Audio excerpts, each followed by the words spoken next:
दिल्ली में हूं आपके साथ शैलेंद्र चौहान और शुरुआत करेंगे दिल्ली की बड़ी खबर से, जहां कोरोना का महाविस्फोट हुआ है और साथ ही साथ मुंबई में भी काफी मामले सामने आए हैं। दिल्ली में 923 तो मुंबई में 2510 नए केस सामने आए।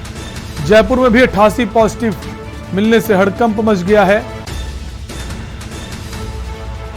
दिल्ली और मुंबई में कोरोना का महाविस्फोट देखने को मिला है। 24 घंटे में कोरोना के रिकॉर्ड नए मामले आए। दिल्ली में 923, मुंबई में 2510 नए केस, जयपुर में भी 88 पॉजिटिव मिलने से हड़कंप की स्थिति है।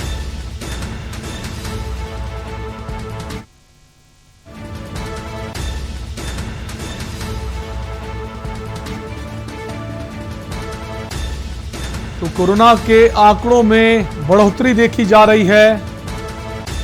दिल्ली, मुंबई और जयपुर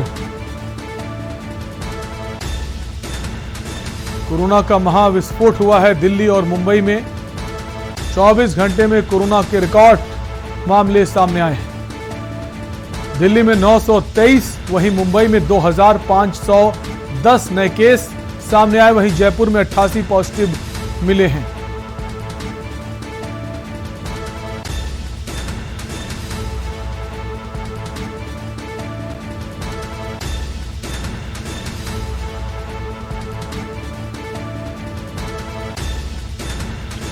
और इसी खबर पर हमारे महाराष्ट्र से सहयोगी दिनेश शुक्ला जुड़ गए हैं। दिनेश जी, महाराष्ट्र में लगातार जो है कोरोना के मामले बने हुए हैं और एक बार फिर से जो बढ़ोतरी हुई है 2510 मामले, ये माने कि थर्ड वेव जिसकी आशंका जाहिर की जा रही थी उसकी एंट्री हो गई है।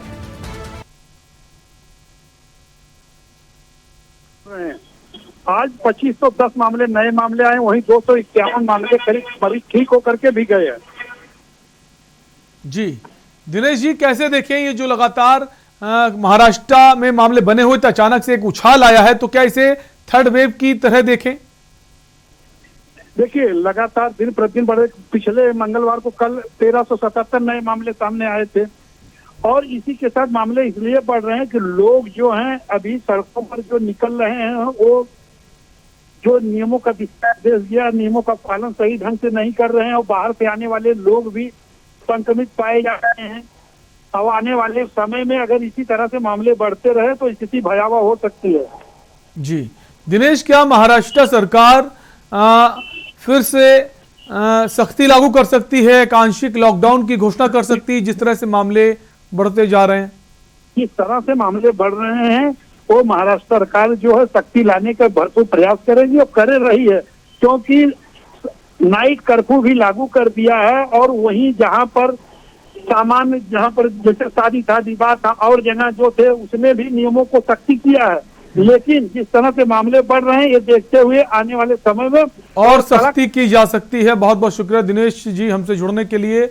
और हमारे साथ दिल्ली से रेजिडेंट एडिटर अमित दुबे जुड़ गए हैं और अमित के पास हम आएंगे। उससे पहले आपको बता दें, संत कबीर नगर से इस वक्त एक बड़ी खबर आ रही है।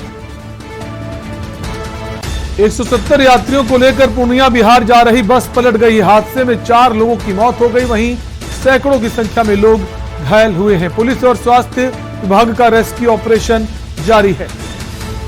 घायलों को अस्पताल ले जाने में जुटी पुलिस और स्वास्थ्य कर्मी। संत कबीर नगर से आपको खबर बता रहे हैं, प्राइवेट बस हादसे का शिकार हुई है। लुधियाना से पूर्णिया बिहार जा रही थी प्राइवेट बस जो पलट गई है। गोरखपुर नेशनल हाईवे पर यह बड़ा हादसा हुआ है। लखनऊ गोरखपुर नेशनल हाईवे पर यह हादसा हुआ है। प्राइवेट बस हादसे का शिकार हुई है। लुधियाना से पूर्णिया बिहार जा रही थी प्राइवेट बस। और इसी खबर पर हमारे संवाददाता संत कबीर नगर से अनुराग कुमार जुड़ गए हैं। अनुराग, इस वक्त क्या स्थिति है? जैसा कि जानकारी मिल रही, सैकड़ों की संख्या में लोग घायल हैं और जो यात्री हैं 170 यात्री सफर कर रहे थे। जी बिल्कुल, लुधियाना से पूर्णिया बिहार जाने वाली ये बस जो कि एक प्राइवेट बस है, वो 170 यात्रियों, जो कि एक पूर्ण ओवरलोडिंग माना जाएगा। बिल्कुल 170 यात्रियों को- बहुत ज्यादा ओवरलोड बोलेंगे इससे। 170 यात्रियों को लुधियाना से लेकर पूर्णिया बिहार जाने वाली है बस संत कबीर नगर जिले के मेन हाईवे जो कि गोरखपुर लखनऊ का मार्ग है, वहां पर वो पलट गई है। 170 यात्री में से लगभग 100 से ऊपर की संख्या में जो यात्री है वो घायल हो चुके हैं और खबर भेजने तक लगभग 4 लोगों की मौत की पुष्टि हो चुकी थी। के न्यूज ने खास एक्सक्लूसिव बातचीत भी की यात्रियों से, तो यात्रियों के अनुसार वो बता रहे हैं कि जो ड्राइवर था वो लापरवाही पूर्वक गाड़ी चला रहा था और जब वे लखनऊ पहुंचे थे तो इन्होंने इसकी सूचना कंट्रोल रूम को दी थी और कंट्रोल रूम के कुछ पुलिसकर्मी बस को ट्रेस करते हुए ड्राइवर को काफी समझाया था। इसके बाद साथ ही आपको बता दें कि यात्रियों के अनुसार जो ड्राइवर था वो नशे में काफी धुत था और हर 2 घंटे पर शराब पीकर वो बस चला रहा था। जी अनुराग, इस वक्त स्थिति क्या है? जो घायल हैं उनको किस तरह से रेस्क्यू किया जा रहा है? ताजा अपडेट क्या है आपके पास? देखिए, आसपास के थानों से पुलिस बल और स्वास्थ्य कर्मी रेस्क्यू ऑपरेशन में जुटे हुए हैं। सारे यात्रियों को सकुशल बाहर निकाला गया है और जो घायल थे उनको एम्बुलेंस के माध्यम से निजी अस्पताल भेजा गया है। लेकिन वही कुछ ऐसे लोग जो है पानी के लिए तरस रहे हैं, खाने के लिए तरस रहे हैं और काफी कई दिनों से ये 2 दिन की यात्रा थी। सोमवार को ये बस में सवार हुए थे और आज ये हादसा हो गया। ये इस हादसे का अंदेशा उन्हें पहले से था, क्योंकि वे बता रहे थे कि जिस तरह बस ड्राइवर चला रहा था कहीं ना कहीं ये हादसा आगे होना ही था, क्योंकि बस जो है ड्राइवर काफी लापरवाही पूर्वक गाड़ी चला रहा था। जी अनुराग, कितने लोगों की मौत का मामला सामने आ रहा है अगर ताजा अपडेट की बात करें? देखिए, अगर ताजा अपडेट की बात करें तो खबर भेजे जाने तक 4 यात्रियों की मौत की पुष्टि हुई थी, लेकिन अभी जो घायल हो चुके, जो सैकड़ों की संख्या से भी ज्यादा घायल है, उनमें से कितनों की मौत हो गई यह कहना अभी तय नहीं है। अनुराग, गंभीर रूप से भी कई लोग घायल हैं, उनकी अगर संख्या आपको जानकारी हो? जी बिल्कुल, आपको बता दें कि लगभग 100 से भी ज्यादा लोग घायल हुए हैं, जिनमें से करीब 30 तो ऐसे हैं कि जिनकी मतलब जीवन कहां पर है। 30 लोग बहुत गंभीर हैं। अनुराग, जैसा आप बता रहे हैं कि कई यात्रियों से आपकी बातचीत हुई है, यात्रियों का यह भी कहना है ड्राइवर बहुत लापरवाही से बस चला रहा था, नशे में भी था। इसकी शिकायत जैसा कि आप बता रहे हैं की गई है। क्या जब गाड़ी बीच में रुकी क्या उसको रोकने की कोशिश नहीं की गई और रोक कर क्या मना नहीं किया गया कि हम अब आगे की यात्रा नहीं करेंगे यात्रियों की तरफ से? देखिए, इस बारे में मैंने उनसे पूछा तो वो बता रहे थे कि जो किराया था वो पहले ही एडवांस वो ले चुका था, तो यात्री जो थे वो मजबूर थे, क्योंकि इस तरह की बस में वही बैठते जो बिल्कुल। और ये एक बड़ा मजदूर तबका भी हो सकता है अनुराग, क्योंकि बहुत सारे बिहार के ऐसे लोग हैं जो दूसरे प्रदेशों में मजदूरी करने जाते हैं। खासकर अगर लुधियाना की बात करें तो ये माने जो भी बस में सवार थे सभी मजदूर वर्ग के लोग थे। बिल्कुल, एक्सक्लूसिव फुटेज में आप देख सकते हैं कि उनकी वेशभूषा से अंदाजा लगाया जा सकता है कि वे एक मजदूर किस्म के ही आदमी थे। वे अपना परिवार, हो सकता है कि कोरोना संक्रमण को लेकर वे अपने लुधियाना में जहां काम कर रहे हैं उसकी बाद वे अपने घर जा रहे होंगे या अपने डेस्टिनेशन पर जा रहे होंगे या कहीं किसी रिश्तेदार के वहां जा रहे होंगे, किसी कोई अपने बच्चों से मिलने जा रहा होगा, लेकिन वो जो गंतव्य था वो अपने गंतव्य तक नहीं पहुंच पाए और जिंदगी और मौत के बीच में यहाँ संत कबीर नगर के जिले अस्पताल में लड़ रहे हैं। अनुराग, ये माने कि आर्थिक कमजोरी की वजह से मौत का सफर करने को ये सभी जो मजदूर यात्री हैं वो मजबूर हुए। बिल्कुल, देखिए, राज्य सरकार और केंद्र सरकार की बात करें तो जिस तरह टक्का मार वाहनों पर रोक लगाने की बात सिर्फ कागजों में होती है, वही टक्का मार वाहन आज इस 170 यात्रियों को लेकर लुधियाना से पूर्णिया बिहार जा रहा था। क्या किसी प्रशासन की नजर या किसी पुलिसकर्मी की नजर इस बस पर नहीं पड़ी या इसकी बस की रफ्तार पर नहीं पड़ी? पूरे जो यात्री थे वो बता रहे थे कि बस की रफ्तार काफी तेज थी और 4 से 5 बार इसका टायर पंचर हो चुका था। इससे यह साफ पुष्टि होती है कि ये बस पूरी तरह से टक्कर मार थी। और किस अनुराग, अभी तक क्या कार्रवाई की गई है? जो ड्राइवर है, जो कंडक्टर है और बस मालिक कौन है, और बस की जो बस कितनी पुरानी है, क्या मानकों पर खरी उतरती है? इस तरह से ओवरलोडिंग तो कतई नहीं की जा सकती। उसके अलावा क्या जानकारी, क्या कार्रवाई अब तक हुई है? देखिए, बस पलटने से बस काफी क्षतिग्रस्त हो चुकी है, नंबर प्लेट भी नहीं उसका दिख रहा है और बस के मालिक का पता लगाया जा रहा है। पुलिस मौके पे मौजूद है, लगातार कई थानों से फोर्स आ रही है और सीओ रैंक के भी अधिकारी आए हुए हैं। पता लगाया जा रहा है कितने लोग हैं, कहाँ के लोग हैं और किसकी बस थी, कौन ड्राइवर था, क्योंकि ड्राइवर जो है वो शराब के नशे में धुत था और उसे भी गंभीर चोट लगी है और घायल होकर वो अस्पताल जा चुका है। जी अनुराग, जो ड्राइवर है, जैसा बताया ड्राइवर घायल हो गया था, ड्राइवर के अलावा भी क्या बस में और लोग भी सफर कर रहे थे, कंडक्टर या फिर और भी स्टाफ?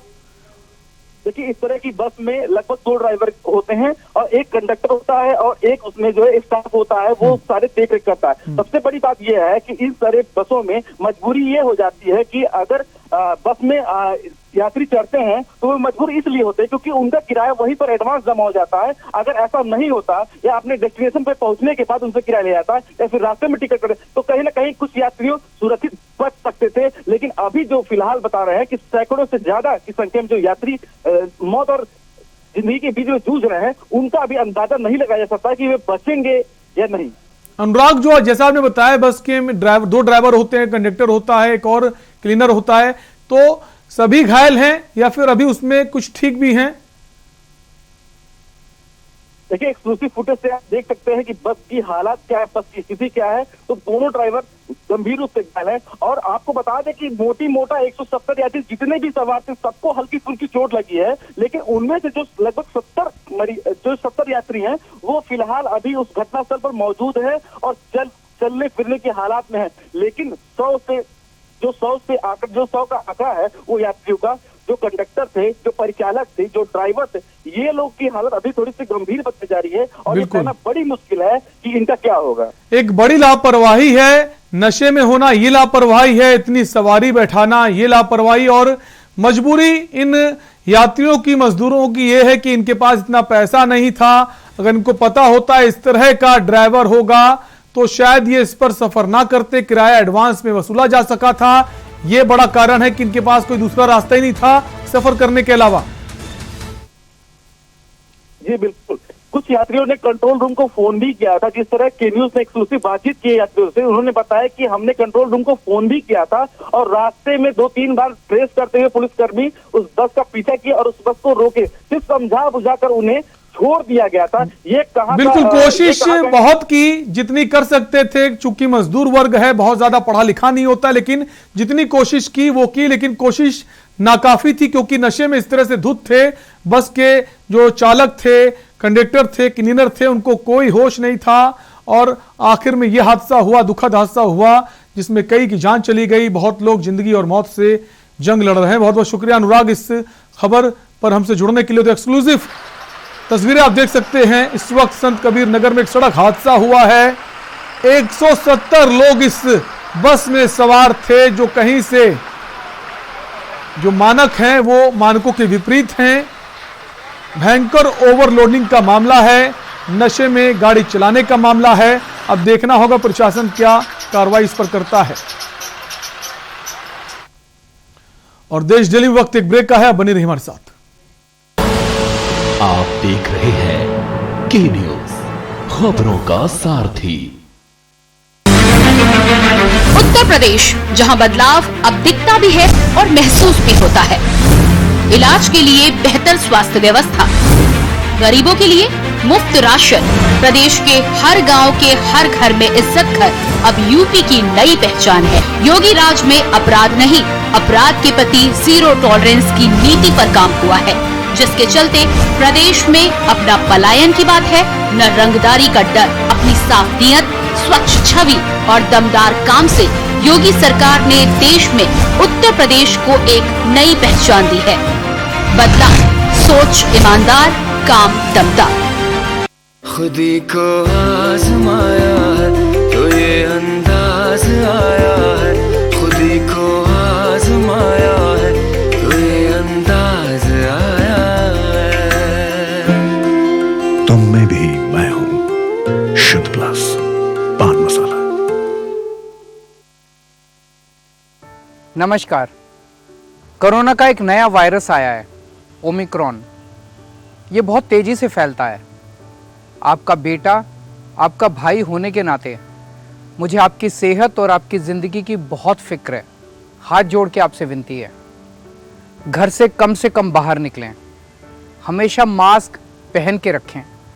मास्क बहुत बहुत ज़रूरी है और मास्क को सही तरीके से लगाएं। सोशल डिस्टेंसिंग का पालन ज़रूर करें और बार बार साबुन से हाथ धोते रहें। अभी तक जिन्होंने कोरोना वैक्सीन नहीं ली वो कोरोना वैक्सीन भी जरूर ले लें।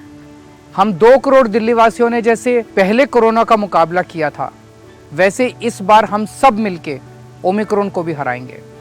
आपकी सलामती के लिए जो भी ज़रूरी कदम है हम उठाएंगे। हमें अगर कुछ रेस्ट्रिक्शंस लगाने पड़े तो प्लीज़ उनका पालन ज़रूर करना। वो केवल आपकी सेहत और सलामती के लिए हैं। हमेशा की तरह इस बार भी मुझे आपका साथ चाहिए।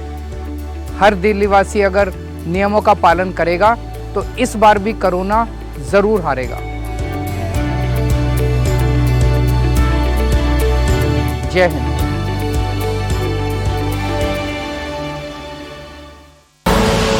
आप देख रहे हैं के न्यूज, खबरों का सारथी।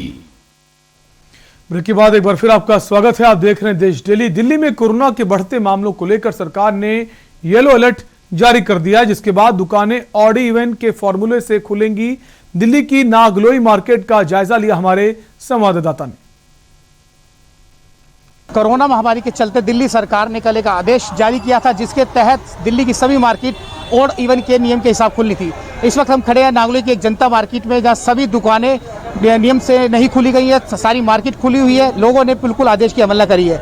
आप मेरे पीछे देख सकते हैं, इस समय एसडीएम ऑफिस के सिविल डिफेंस के जवान यहाँ इस वक्त मौजूद हैं, जो दुकानों पर जाके दुकानें बंद करवा रहे हैं। ऑड इवन के हिसाब से दुकानें खुलवाई जा रही हैं। और अभी थोड़ी देर पहले यहाँ ऐसा बिल्कुल माहौल देखने को मिल रहा था जब दुकानें सारी खुली हुई थी, किसी प्रकार का कोई मास्क नहीं था। लोगों ने पूरी तरह से अवेली करी थी। जबकि दिल्ली में कोरोना के केस लगातार बढ़ते जा रहे हैं, महामारी को न्योता दिया जा रहा है, लोग फिर भी इसके बावजूद बाज नहीं आ रहे। आप देख सकते हैं, खबर के चलते ही यहाँ जो प्रशासन के अधिकारी हैं इस समय मौके पर मौजूद हैं और अब दुकानें बंद करवाई जा रही हैं, ऑड इवन के हिसाब से खुलवाई जा रही हैं और नियम के हिसाब से दुकानें जो नियम बताए गए थे ऑड इवन के, उन्हीं का सबको पालन किया जा रहा है। दिल्ली से मैं अपने कैमरामैन सचिन के साथ भारत भूषण, के न्यूज इंडिया। खबर दिल्ली से है। नए साल पर किसानों को प्रधानमंत्री नरेंद्र मोदी बड़ी सौगात देने वाले हैं। प्रधानमंत्री किसान सम्मान निधि योजना के तहत वे किसानों को योजना की 10वीं किश्त की राशि जारी करेंगे। 1 जनवरी 2022 को 10 करोड़ किसान परिवारों के बैंक खाते में 20,000 करोड़ रुपये ट्रांसफर करे जाएंगे। आपको बता दें, पीएम किसान सम्मान निधि योजना के तहत अब तक किसानों के बैंक खाते में 1.6 लाख करोड़ रुपए ट्रांसफर किए जा चुके हैं।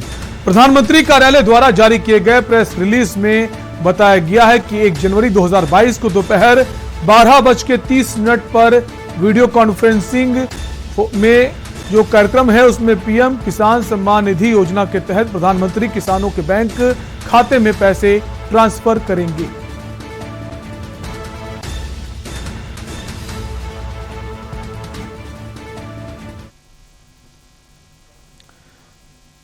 दिल्ली के सीएम अरविंद केजरीवाल 30 दिसंबर को चंडीगढ़ में आप के विजय मार्च का नेतृत्व करने के लिए पंजाब का दौरा करेंगे। विधानसभा चुनाव का समय जैसे जैसे नजदीक आ रहा है, राजनीतिक पार्टियों की गतिविधियां तेज हो गई हैं। इसी क्रम में दिल्ली के मुख्यमंत्री अरविंद केजरीवाल 30 दिसंबर से 3 दिवसीय पंजाब की यात्रा पर रहेंगे। इस दौरान वे 30 दिसंबर को चंडीगढ़ में आपके विजय मार्च का नेतृत्व करेंगे। इसके अलावा 31 दिसंबर और 1 जनवरी को पटियाला और अमृतसर का दौरा करेंगे। आपको बता दें, आम आदमी पार्टी ने चंडीगढ़ नगर निगम चुनाव में 35 में से 14 सीटों पर जीत हासिल की है, जिसके बाद अब आम आदमी पार्टी के संयोजक अरविंद केजरीवाल चंडीगढ़ में विजय मार्च का नेतृत्व करेंगे।